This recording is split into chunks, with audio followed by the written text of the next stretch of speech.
கோப்பியம் உண்மையும் பின்னணியும். கிரிவலம் வந்த பெண்களை கஞ்சா போதையில் நிர்வாணமாக வீடியோ எடுத்து தொடர் நகை பணம் பறிப்பில் ஈடுபட்டு வந்த அதிர்ச்சி சம்பவத்தில் 8 பேர் கொண்ட கும்பலை போலீசார் கைது செய்திருப்பதை பற்றி இப்போது பார்ப்போம். ஆன்மீக ஸ்தலமான திருவண்ணாமலையில் மாதம் தோறும் பௌர்ணமி நாட்களில் உலகெங்கிலும் இருந்து கூடும் பக்தர்கள் கால்நடையாக திருவண்ணாமலையை சுற்றி கிரிவலம் வருவது மிகவும் உலக பிரசித்தி பெற்ற ஒன்றாக இருந்து வருகிறது. இதனால் திருவண்ணாமலை உள்ளூர்வாசிகளுக்கு மட்டுமில்லாமல் உலக சுற்றுலாவாசிகளுக்கும் ஒரு ஆன்மீக ஸ்தலமாக விளங்குவதில் உலகளவில் பேசப்படும் இடமாகவும் திகழ்ந்து வருகிறது.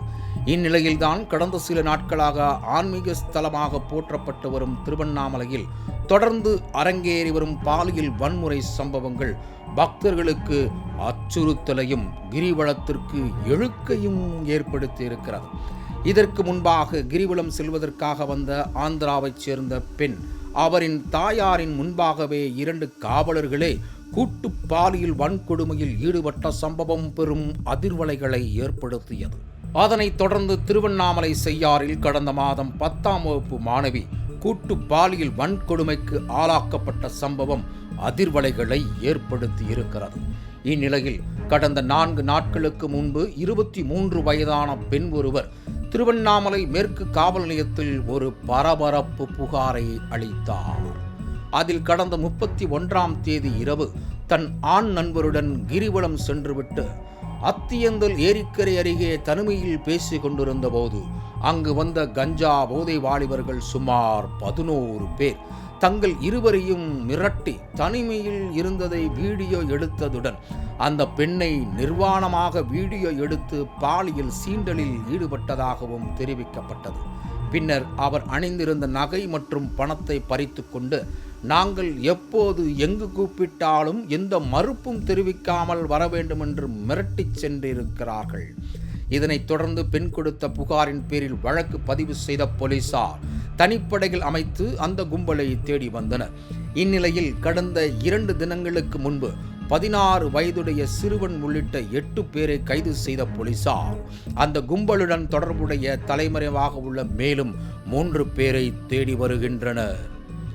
மேலும் கைது செய்யப்பட்டவர்களிடமிருந்து பறிமுதல் செய்யப்பட்ட மொபைல் போனை போலீசார் சோதனை செய்ததில் மேலும் 23 பெண்களின் நிர்வாண வீடியோக்கள் தனிமையில் உல்லாசமாக இருந்தபோது எடுத்த வீடியோக்கள் இருந்ததை கண்டு அதிர்ச்சியில் உறைந்து போயினர். பின்னர் இது தொடர்பாக அவர்களிடம் நடத்திய விசாரணையில் இரவு நேரங்களில் 2 சக்கர வாகனங்களில் சுற்றும் இந்த கும்பல் ஒதுக்குப்புறமான பகுதிகளில் தனிமையில் யாராவது சிக்கினால் சக நண்பர்களுக்கு மொபைல் மூலம் தகவல் கொடுத்து அவர்களையும் வரவழைத்து ஒன்றாக சேர்த்து மிரட்டி பணம் பறிப்பது, நிர்வாணமாக நிற்க வைத்து ரசிப்பது, வீடியோ எடுப்பது, பாலியல் சீண்டலில் ஈடுபடுவது போன்ற செயல்களில் ஈடுபட்டு வந்ததாக தெரிகிறது. இதில் சிக்கியவர்கள் பெரும்பாலும் திருமணமான இரகசிய காதலர்கள் என்பதால் இதுகுறித்து போலீசில் புகார் தெரிவிக்காமல் மறைத்து வந்துள்ளனர். தற்போது பாதிக்கப்பட்ட 23 வயது பெண் கொடுத்த புகாரின் மூலம் இந்த கொடுமைகள் வெளிவந்திருக்கும் நிலையில் இதேபோல தருமபுரியை சேர்ந்த பெண் ஒருவர் தன்னுடைய ஆண் நண்பருடன் திருவண்ணாமலை கிரிவலம் சென்றுவிட்டு மீண்டும் வீடு திரும்பும் போது பெரிய கோலப்பட்டி கிராமம் அருகே இந்த கும்பல் அவர்களை சுற்றி வளைத்து அவர்களிடமிருந்த நகை பணம் ஆகியவற்றை பறித்து கொண்டு அவர்களையும் நிர்வாணமாக வீடியோ எடுத்துக்கொண்டு தப்பி சென்று உள்ளது.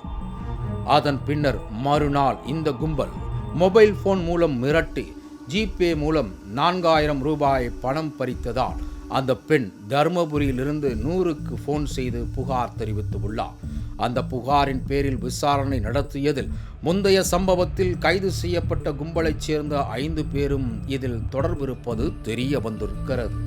இதனை அறிந்து அதிர்ச்சியடைந்த போலீசார் வீடியோவில் உள்ள பெண்கள் யார், இவர்களிடம் எவ்வளவு பணம் நகை பறிக்கப்பட்டது என்பது குறித்து விசாரணையை தீவிரப்படுத்தி வரும் நிலையில் கிரிவலம் செல்லும் வில்லங்க ஜோடிகள் போதை பாலியல் கும்பலுக்கு இலக்காக்கி வரும் சம்பவம் பக்தர்கள் மத்தியில் பெரும் அச்சத்தை ஏற்படுத்தி இருக்கிறது.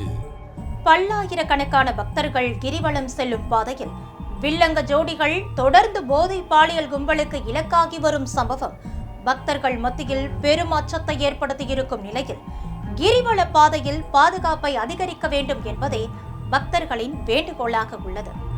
மீண்டும் நாளைய கோபியம் நிகழ்ச்சியில் உங்களை சந்திக்கும் வரை உங்களிடமிருந்து விடைபெறுவது லாவண்யா ஸ்ரீனிவாசன்.